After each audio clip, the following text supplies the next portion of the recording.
So students, if the lecture gets over, quickly rejoin. Now, we're going to study the coagulation cascade, the complex process of clotting of blood. So, it involves three pathways: extrinsic pathway, intrinsic pathway, and they merge together into common pathway. दोनों मिलके common pathway को activate करते हैं. तो सबसे पहले हम बात करेंगे extrinsic pathway के बारे में, which is initiated because of the damaged tissues. You know, ये अपना normal tissue यहाँ पे कट लग गया, तो ये tissue क्या हो गया? Damage हो गया. Damaged tissues secretes a clotting factor called as tissue factor 3, which is nothing but thromboplastin. Which is nothing but thromboplastin. फिर ये जो थ्रोम्बोप्लास्टिन है, टिश्यू फैक्टर 3 जो है, ये calcium ions and clotting factor 7 के साथ मिक्स होके एक कॉम्प्लेक्स फैक्टर बनाता है, that is factor 7 tissue factor complex. Why complex? क्योंकि ये tissue factor 3 plus calcium ions plus clotting factor 7 तीनों का मिलके बना है. समझे?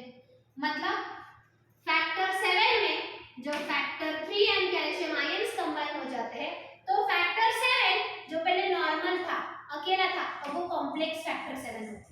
Are you understanding? Mixture. Carry out. फिर ये जो कॉम्प्लेक्स फैक्टर 7 है, ये फैक्टर 10 जिसको हम बोलते हैं प्रोथ्रोम्बिनेज और thrombokinase. Factor 10 is nothing but prothrombinase और थ्रोम्बोकाइनेज को एक्टिवेट करते हैं. क्या करते हैं?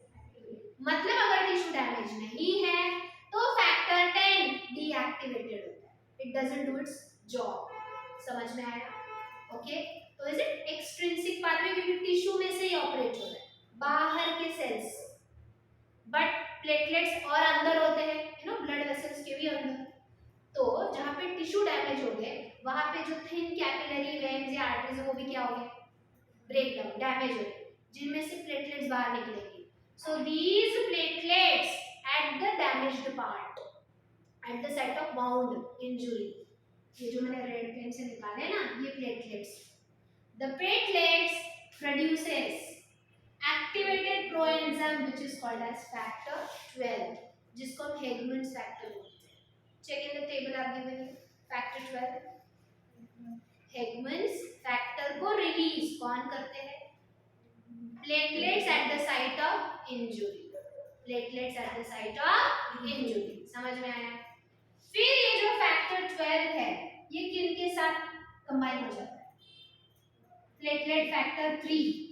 यू नो, प्लेटलेट खुद भी एक प्रोटीन फैक्टर प्रोड्यूस करते हैं जिनको बोलते हैं PF3 plus calcium ions plus clotting factor 8 and 9. So factor 12, platelet factor 3, calcium ions, factor 8 and factor 9, ये सब मिलके एक कॉम्प्लेक्स केमिकल बन जाता है.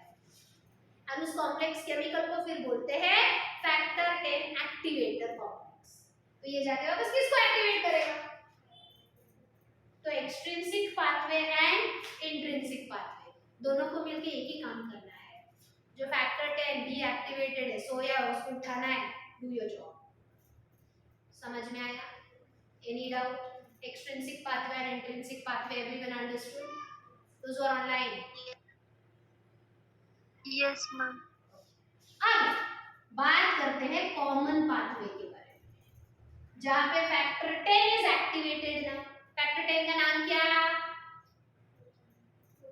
प्रोथ्रोम्बिनेज और thrombokinase along with calcium ions. हमने पढ़ा है कि calcium ions participate in all the three pathways: extrinsic pathway, intrinsic pathway as well as common pathway.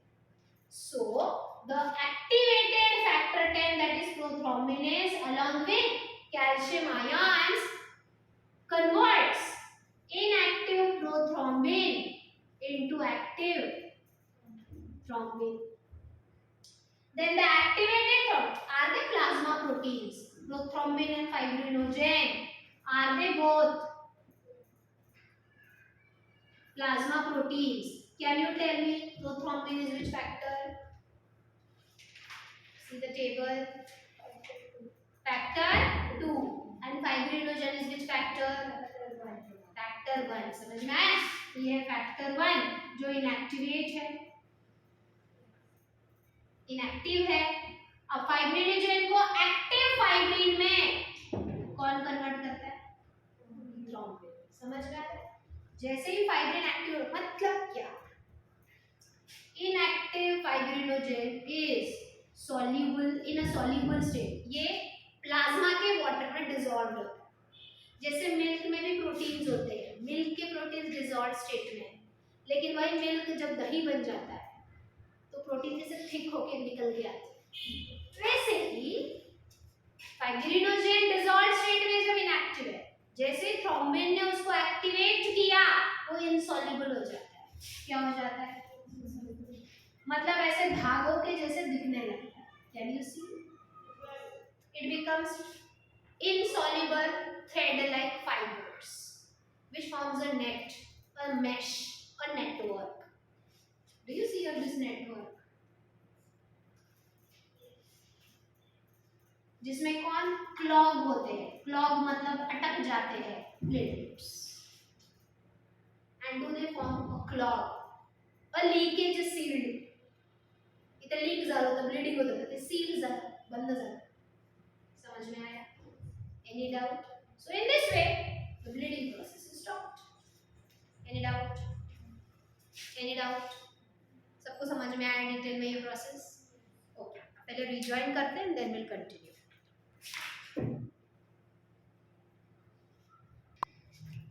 So students, just now we studied coagulation cascade, right? Where the various clotting factors, the special proteins present in our blood gets activated to cause stop the flow of blood. Along with ये main mechanism है जिसकी वजह से bleeding stop होता है. But जब तक ये factors activate हो रहे हैं, extrinsic pathway पहले activate होगा, intrinsic pathway activate होगा, फिर वो मिलके common pathway को activate करेगा, फिर जाके वो फाइब्रिन का नेट बनके उसमें प्लेटलेट्स अटक के फिर सील होगा. उतने में तो कितना सारा ब्लड लॉस होगा कि नहीं. ये प्रोसेस एक्टिवेट होके फंक्शन में आने के लिए थोड़ा टाइम लेती है. तब तक ब्लडिंग भले ही स्टॉप ना हो बट थोड़ा रिड्यूस तो होना चाहिए. ज्यादा ब्लड की जगह कम ब्लड भी फ्लो हुआ तो भी जो लॉस है बॉडी में से वो कम होगा.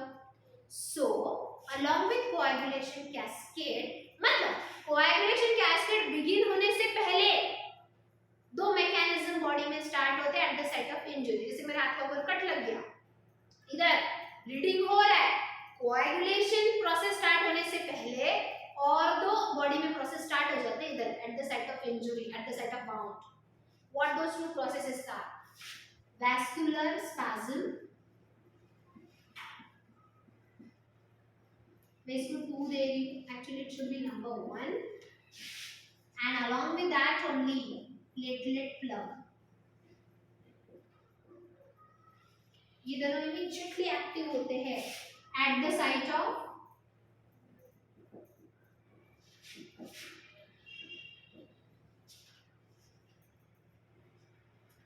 so what is vascular spasm जो मैंने अभी ड्रॉ किया था. ये है damaged tissue, right? At the side of tissue, is there a supply of blood vessels? Fine blood capillaries, arteries, veins. So here we'll talk about blood capillaries. As soon as the tissue gets injured, any body part gets cut or damaged, if this is a capillary, are these walls made up of smooth muscles? The walls of the capillary or the blood vessels, arteries and veins are made up of smooth muscles. Immediately after the injury, these smooth muscles undergo contraction. Because of which,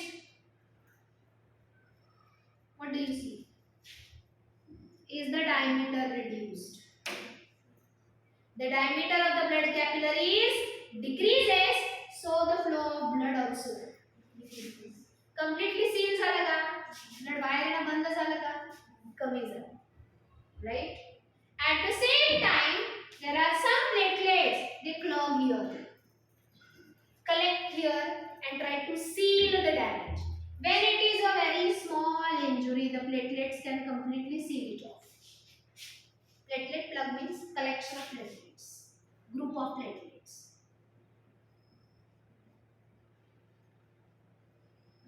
That can seal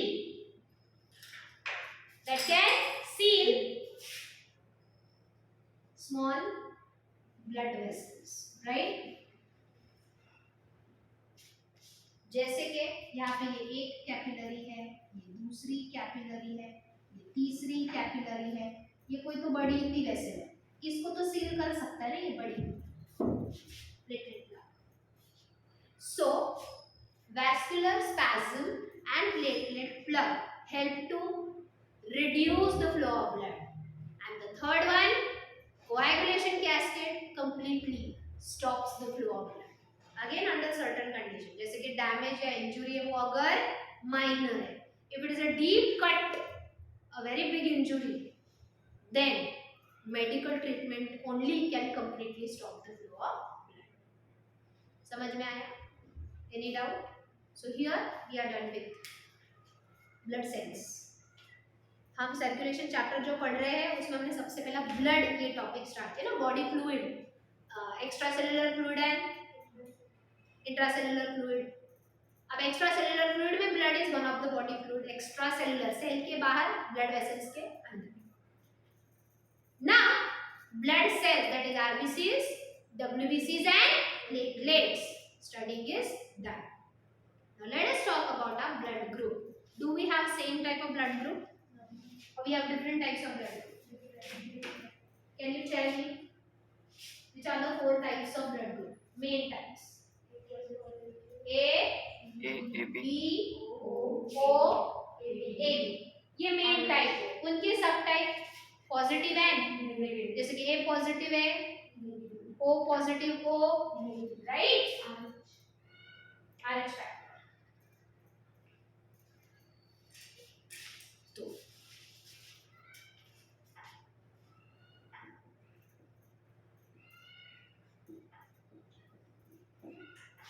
ये जो मैंने अभी बताया, apart from coagulation cascade, the 2 more mechanisms, vascular spasm and platelet plug formation.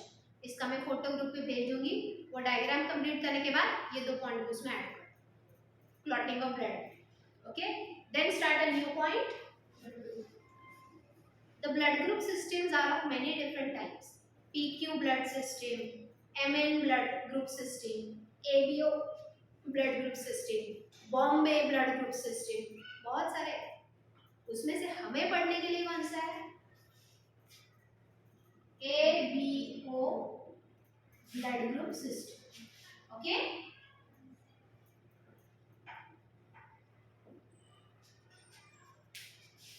तो सबसे पहला, which is that factor that decides a blood group?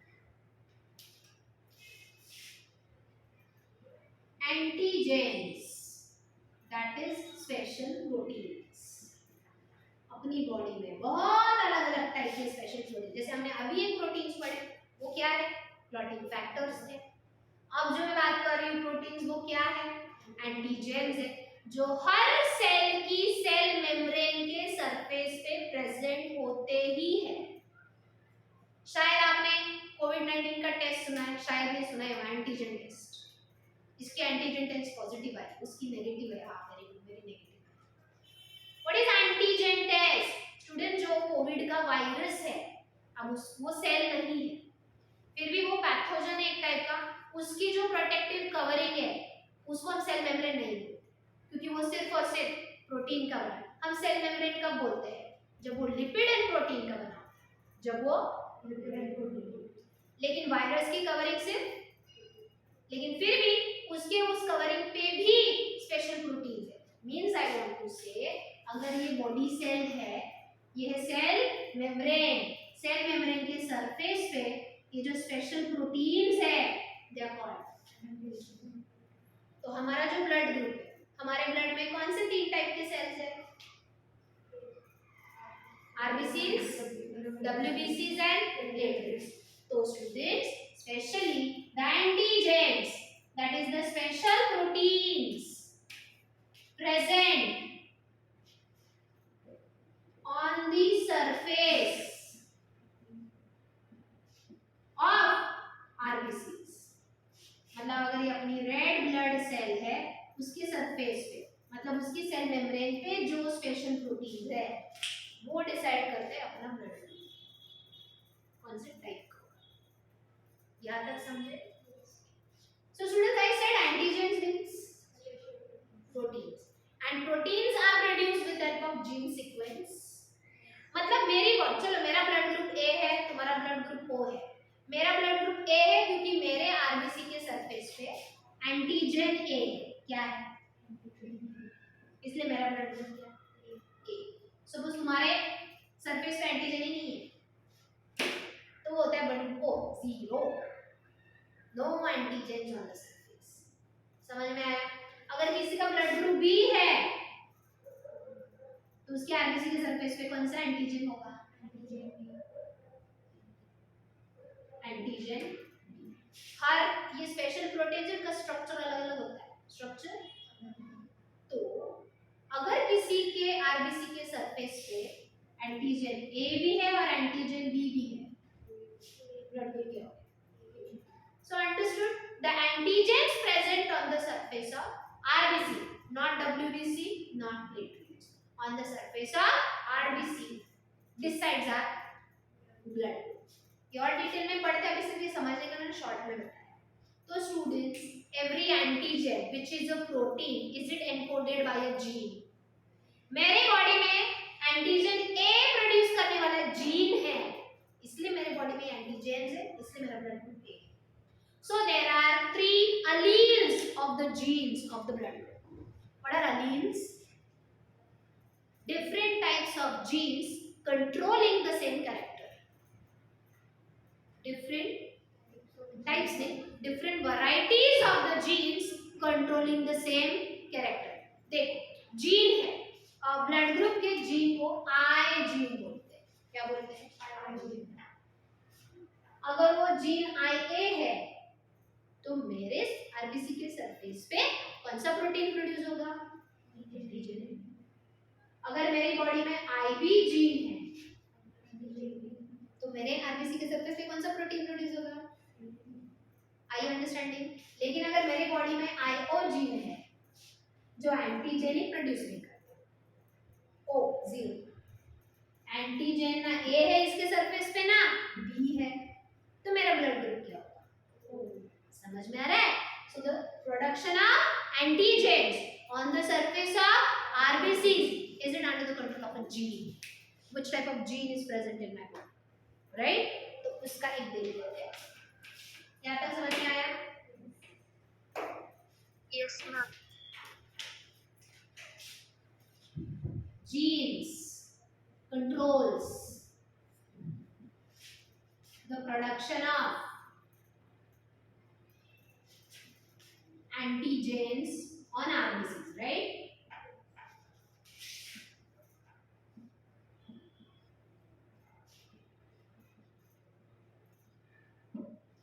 So there are 3 such genes: IA, IB, IO. Should I say alleles? Why alleles? I gene के भी 3 varieties है। I means the gene that controls blood group. It has 3 varieties. So different varieties of the same gene that controls the same character. IA gene हो, IB gene हो या IO gene हो, तीनों भी blood group ही control करते हैं ना। समझ में आया? तो अब students we know इतना basic knowledge तो हमें है कि हमारे body cells है। I'm not talking about the gametic cells that is egg and sperm. I'm talking about the body cells जिनको हम somatic cells बोलते हैं। In them are the chromosomes single or paired? Paired, क्योंकि हमारे body cells diploid होते हैं। Chromosomes are always in जोड़ी pair. But जो gametes होते हैं उसमें आधे आधे chromosome होते हैं 23 and 23, right? तो if a person has a gene pair IA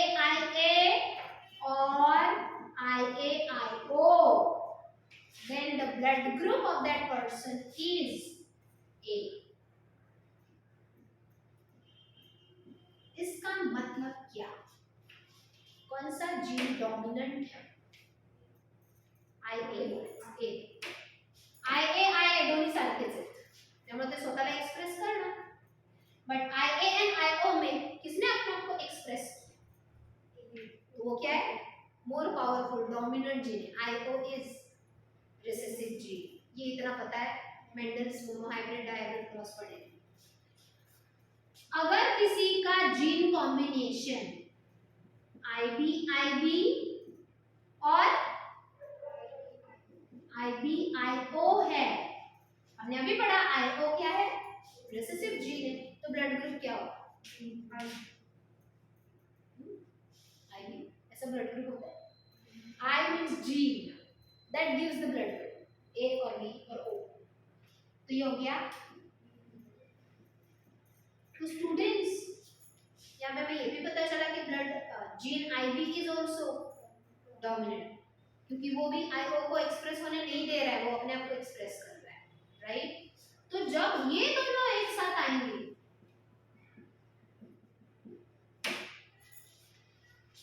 दोनों डोमिनेंट है, दोनों अपने आप को एक्सप्रेस करेंगे, तो what will be the blood group?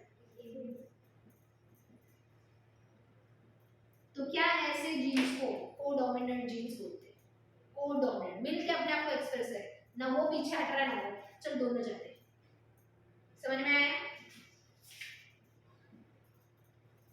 तो ओ ब्लड ग्रुप कब होगा? करेक्ट, दोनों रिसेसिव जब एक साथ आएंगे तभी तो अपने आप को एक्सप्रेस करते हैं. जब रिसेसिव डोमिनेंट के साथ आता है तो अपने आप को कभी एक्सप्रेस करता ही नहीं. So when the gene combination will be IO, blood group will be. समझ में आया? Yes ma'am. इस एग्जाम्पल से हमने क्या सीखा? Gene IA and IB are codominant, दोनों भी डोमिनेंट है एक साथ ही, तो कोडोमिनेंट है. ये सब इनहेरिटेंस चैप्टर में पढ़ा है. कोडोमिनेंस एक और होता है, जैसे आपने इसमें एग्जांपल पढ़ा, white flower plant crossed with red flower In plant, तो जो न्यू प्लांट प्रोड्यूस हुआ उसमें पिंक कलर था. दोनों ने अपने आप को थोड़ा थोड़ा एक्सप्रेस किया, right? Codominant. And gene IO is recessive. Any doubt? यहाँ तक समझे? ये लिखना है अभी जो एक minute just a sec. So let us talk about different types of blood group.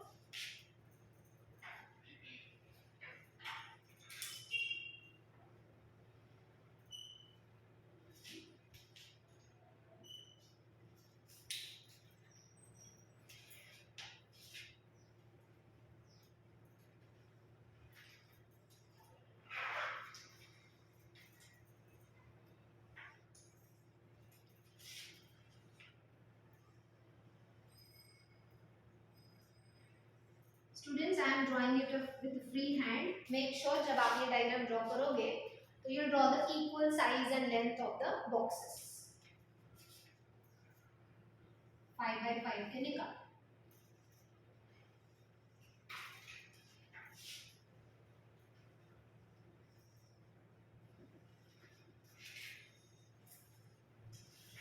Suppose this is a tissue blood. A tissue blood. So we know blood has plasma, the fluid part, and inside it 3 types of cells: RBCs, WBCs, and platelets. But when we are talking about the blood group, is there any relation of platelets and WBCs here? मैंने starting में ही बताया, blood group depends on the antigens on the surface of RBCs. तो यहाँ पे मैं सिर्फ एक ही blood cell निकाल रही हूँ, RBCs.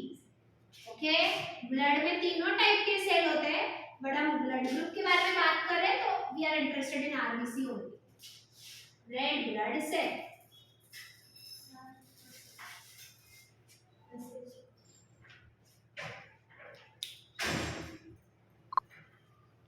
Tell me when it will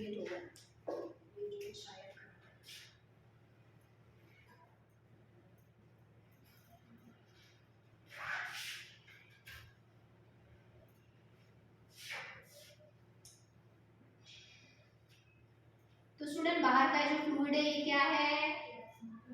plasma, right? Do I need to write everywhere now? You will write it. You have to write. Now, on the surface of RBC, the type of antigen which is present will decide the type of blood group. So, every antigen is a special protein because it has a specific structure. That antigen, that protein has a specific structure. So, is it round? So, suppose this is antigen A. Which one?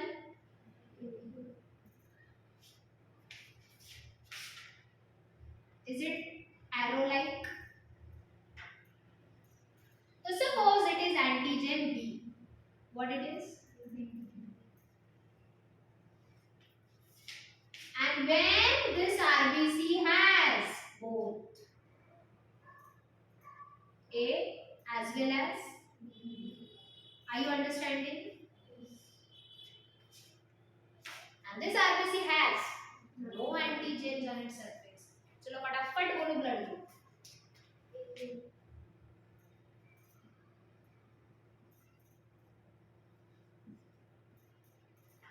A, B, A, B, O.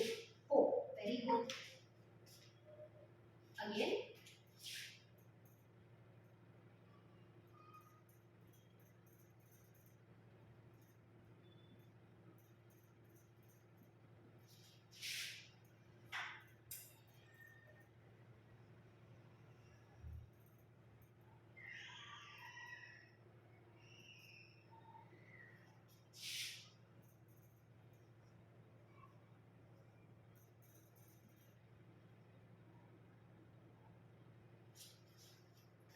Again.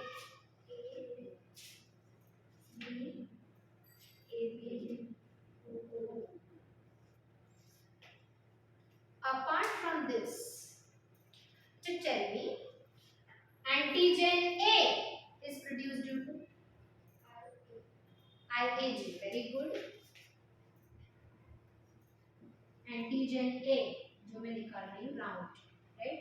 इसको bracket में रखा. It is produced due to gene IA. Antigen B, which is produced due to gene IB. Correct. And no antigens on the surface. IO.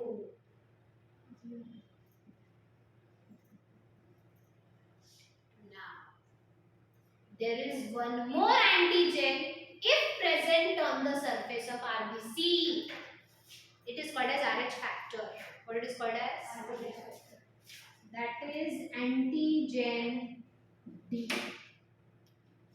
Called as RH factor. उसके gene को जी नहीं बोलते. Sir gene IA, IB, IO ऐसा कुछ specific नाम उसको नहीं है. Suppose it is in the form of dark brown. So on the surface of RBC, along with A or B or AB, if there is antigen D also, if there is antigen, then that blood group is positive. Then that blood group is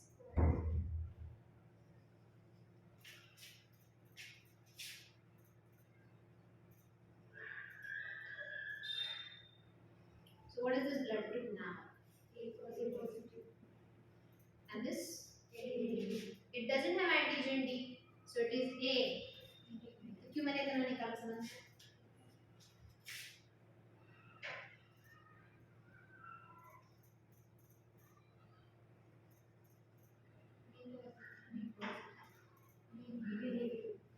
समझ आ रहा है? Easy.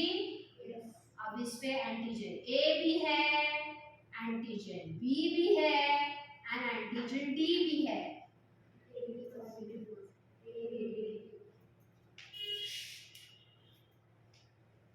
इस पे ना A है ना B, लेकिन antigen D है. O positive.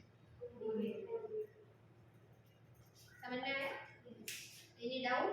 Till here. So on the surface of the RBCs there are different types of antigens that determines the type of blood group. But apart from that, with respect to the antigen present on the surface of RBC, opposite antibodies are present in the plasma. Which bodies? Now what is antibody? Not antibody. What it is? Antibodies. Antibodies are the one who destroys the antigen. वो भी protein ही है. सब protein का खेल है. अपनी body पूरी protein का माया जाल है. कुछ भी एक भी प्रोटीन में इधर उधर गड़बड़ हो गया जेनेटिक डिसऑर्डर. समझ में आ रहा है? तो antibodies are also the special proteins which are made to destroy antigens. इसीलिए ना कोरोना का अगर टेस्ट पॉजिटिव आया, एंटीजन टेस्ट पॉजिटिव आया, तो जिसको ऑलरेडी कोरोना होके गया है, जिसको ऑलरेडी कोरोना, उसके बॉडी में कोरोना के एंटीजन के लिए एंटीबॉडीज तैयार हो चुकी है. एंटीबॉडी क्या है? ये एंटीजन को पकड़ पकड़ के मारता है. हर एंटीजन के लिए स्पेसिफिक एंटीबॉडी ही होता है. Are you understanding? जैसे कि मैं यहाँ पे ड्रॉ कर रही हूँ. Students, antigen B is it arrow shaped? तो इसका एंटीजन ऐसा वाई शेप होगा क्योंकि इसके एरो को बराबर पकड़ लिया. ये है आरबीसी, इसके सरफेस पे ये है एंटीजन जिसमें ये एंटीबॉडी बराबर फिट होके उसको डिस्ट्रॉय करे. मतलब ये This meeting will end in 2 minutes. Okay.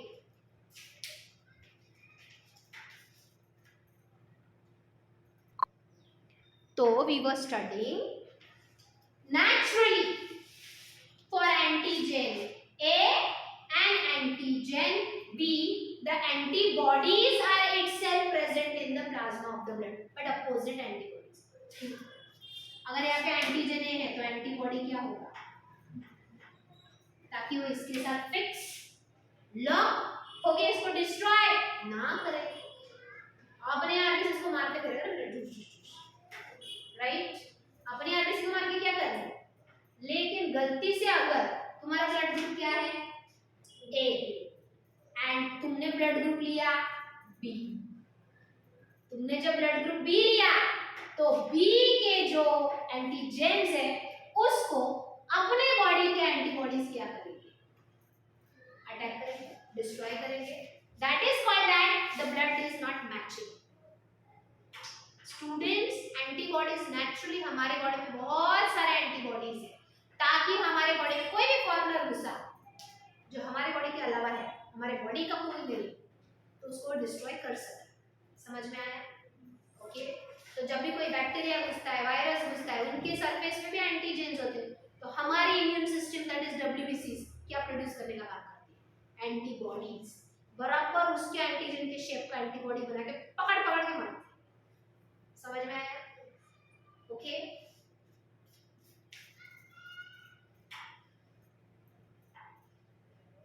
तो इधर बोलो एंटीबॉडी क्या होगी? ए. अब ये राउंड है तो ये एंटीबॉडी भी surrounding. Antibodies are always Y shaped. If you C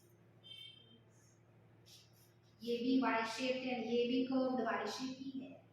R you understanding? तो ये हो गया एंटीबॉडी बी, ये हो गया antibody A. Are you understanding?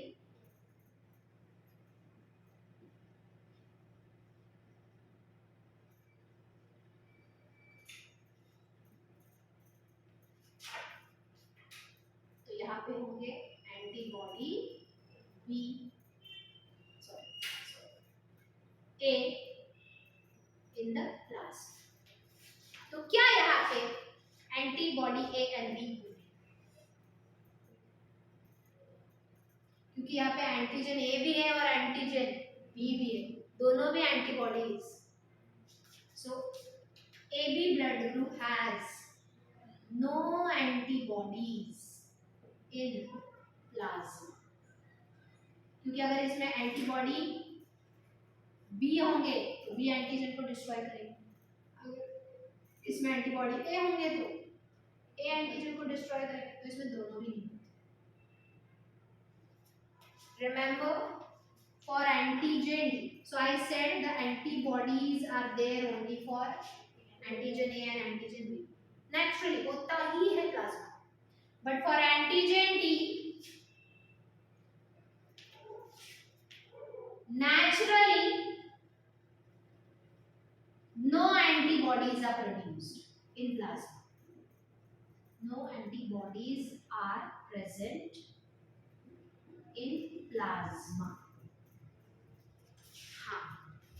लेकिन अगर तुम ए नेगेटिव हो क्या या कोई भी नेगेटिव ब्लड ग्रुप ए हो बी हो कोई भी, चलो एग्जांपल दे रहे हो, अगर तुम ए नेगेटिव हो तो क्या आपके आरबीसी पे एंटीजन डी है, ये ग्रीन वाला है, एंटीजन डी है, आपको ए नेगेटिव एंड गलती से आपको ब्लड चढ़ा दिया ए, मतलब आपकी बॉडी में ये फॉरेनर आया, तो फिर अपनी इम्यून सिस्टम बैठी है, फॉरेनर आया तो उसको स्कैन करो, उसके लिए एंटीबॉडीज तैयार, समझ में आ रहा है? तो एंटीजन डी के लिए naturally, can you see here, मैंने एंटीजन डी के लिए कोई एंटीबॉडी होता ही नहीं नेचुरली, हाँ, but induced antibodies will be induce, मतलब if you are a negative blood group person and you receive a positive blood, ए ही है लेकिन ये नेगेटिव है और ये मतलब इसके ऊपर एंटीजन डी है जो तुम्हारे ब्लड में तो है नहीं, तो अब आपकी बॉडी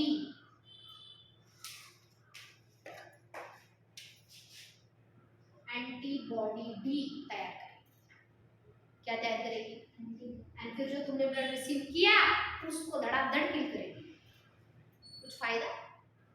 इसीलिए अगर मिसमैच ब्लड ग्रुप ट्रांसफ्यूज किया, कौन सा ब्लड ग्रुप मिसमैच, तो ब्लड क्यों ट्रांसफ्यूज किया पहले, उनकी कमी है इसलिए, ऐसे टाइम पास के लिए शरबत पीते वैसा नहीं, राइट, उनकी कमी है इसलिए तुमने वो लिया, लेकिन उसका उल्टा ही असर हो रहा है, अंदर उसमें इतना आरबीसी डिस्ट्रॉय हो रहा है कि लीवर एंड स्प्लीन का वर्कलोड बढ़ गया ना डिस्ट्रॉयड आरबीसीज को क्लीन करने का, तो वो पेशेंट को फिर नाक में से ब्लड आने लगता है, खून की उल्टी होने लगती है, समझ में आ रहा है? क्योंकि बॉडी ने उसका एक्सेप्ट नहीं किया, उल्टा और मारने लगी, आर यू अंडरस्टैंडिंग? ठीक करने गए और बिगड़ गए। पहले ये बहुत होता था ना, मतलब जब ये डिस्कवरीज नहीं हुए थे, many people used to die out of these mistakes. Got it? Any doubt? तो इतना समझ में आया, एंटीजन डी के लिए नेचुरली कोई एंटीबॉडी नहीं होती, हाँ, but induced anti D antibodies are produced. Any doubt till here? सबको अच्छे से समझ में आया? अभी भी 50% हुआ है और 50% इसका बाकी है। Any doubts till here?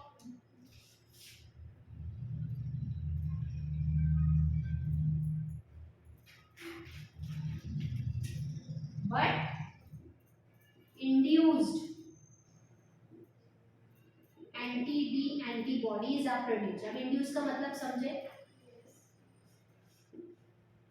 When negative blood group receives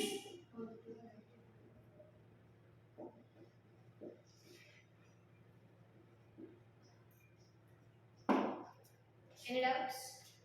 तो हम यहाँ तक है, जिसके ब्लड ग्रुप ए है, जिसमें एंटीजन ए है, उसमें एंटीबॉडी बी होंगे, जिसमें एंटीजन बी है उसमें एंटीबॉडी ए होंगे, जिसमें दोनों भी एंटीजन से ए एंड बी, उसमें एक भी एंटीबॉडी प्लाज्मा में नहीं होगा, तो इधर क्या होगा? इधर ना एंटीजन ए है ना एंटीजन बी है, तो इधर दोनों एंटीबॉडीज होंगी।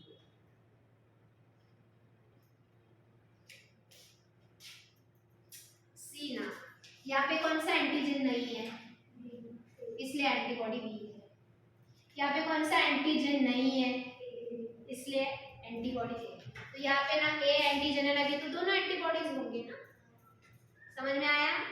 तो जो एंटीजन नहीं है उसके लिए एंटीबॉडीज दी है। Got it? Any doubts? अब सेम विल बी हियर, चलो फटाफट बोलो कौन से एंटीबॉडीज होंगे?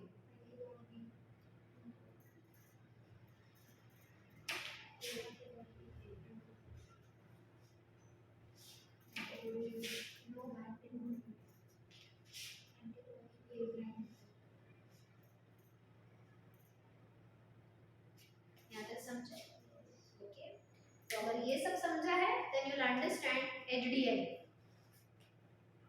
hemolytic disorder of newborn. When a mother is having negative blood group, but the child which she is carrying in a uterus is with positive blood group. Students, सबसे पहला important point बताना रह गया, हमारा blood group positive क्यों होता है, कब होता है? जब हमारे आरबीसी के सरफेस पे एंटीजन डी होता है. Antigen 80% of the human population has positive blood group. 80% of human blood group is positive. Means remaining 20% humans are with negative blood. So which one is dominant? Having a positive blood group or having a negative blood group? जो ज्यादा express कर रहा है वो dominant है. तो अगर suppose couple है, मदर है ना, father, mother is having a negative blood group but the father is having a positive या कोई भी और पॉजिटिव ब्लड, तो बेबी का ब्लड ग्रुप क्या होगा? पॉजिटिव ही होगा. अब हमने इतना तो पढ़ा है रिप्रोडक्शन चैप्टर में, जब बेबी मदर के यूटरस में ग्रो हो रहा है, प्लासेंटा के थ्रू मटेरियल सिर्फ एक्सचेंज होता है, बेबी का एंड मदर का ब्लड मिक्स नहीं होता. होता है at the time of delivery. At the time of 9 महीने में वो ब्लड मिक्स नहीं होता बेबी का. Fetal blood and maternal blood, mother's blood never mixes during the gestation period, during the pregnancy period. But at the time of birth, have you studied the placenta ruptures? जैसे ही placenta rupture हो गया, placenta filter टूट गया ना, तुम्ही चहा गाडीतून गाळताय, गाडीलाच whole आहे, जाना ना चहापत्ती, तसंच प्लासेंटा रप्चर हो गया, बेबी का थोड़ा ब्लड मदर के ब्लड में मिक्स हो गया. मदर क्या है? With a negative blood group, उसमें कौन सा ब्लड घुस गया? पॉजिटिव. ओके, मतलब मदर के ब्लड में कौन घुस गए? Antigen D. क्या होगा? Induced anti D antibodies will produce in mother's blood permanently. कितने नखरेबाजी, एक तो प्रोड्यूस नहीं होते और हुए तो फिर छोड़ते नहीं बॉडी. समझ में आ रहा है? नेचुरली होते हैं इनके लिए एंटीबॉडीज नहीं, लेकिन एक बार बन गए तो डिस्ट्रॉय नहीं होते. तो अगर वो देखो, बच्चा तो बॉर्न हो गया ना, वो पैदा हो गया, उसके ब्लड में थोड़े ना मदर का ब्लड जाके डिस्ट्रॉय करने वाला नहीं. But second time of pregnancy में मदर की बॉडी में ऑलरेडी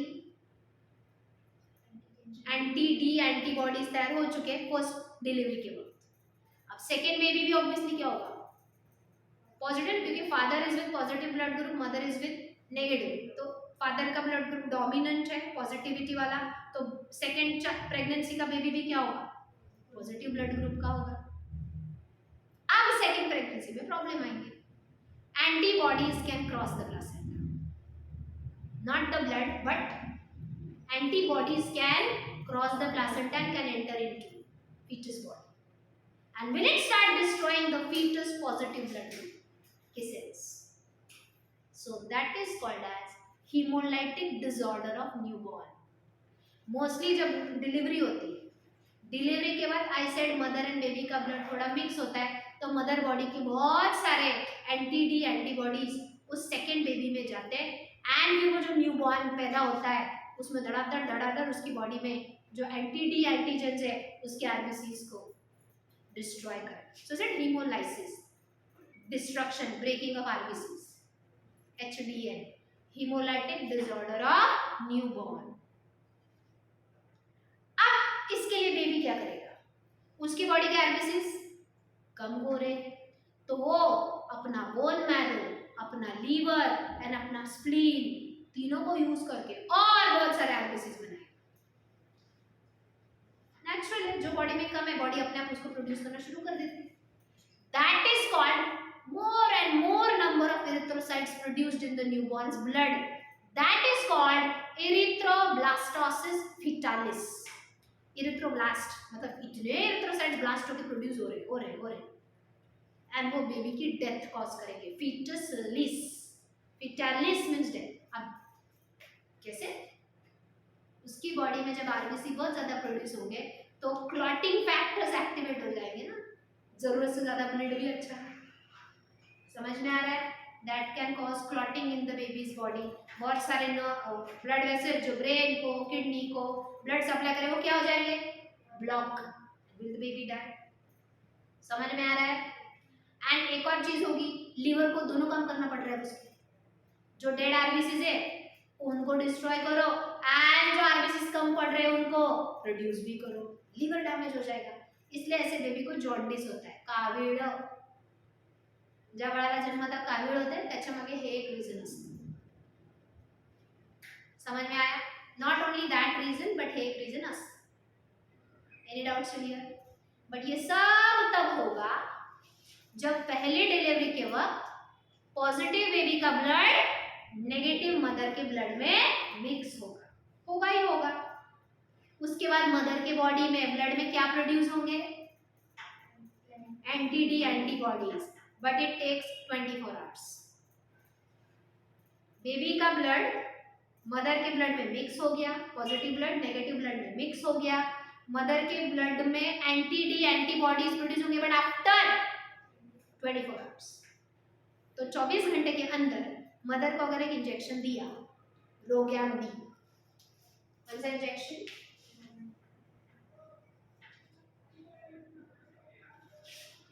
तो जो थोड़े बहुत एंटी-डी एंटीबॉडीज प्रोड्यूस हो चुके मदर के बॉडी में, वो इमीडिएटली डिस्ट्रॉय हो जाते हैं, एंड नए एंटी-डी एंटीबॉडीज प्रोड्यूस भी नहीं होते। So will there be a risk of HDN and erythroblastosis fetus in the second pregnancy? No. समझ में आया? Any doubt? चलो खूब गाइस आगे।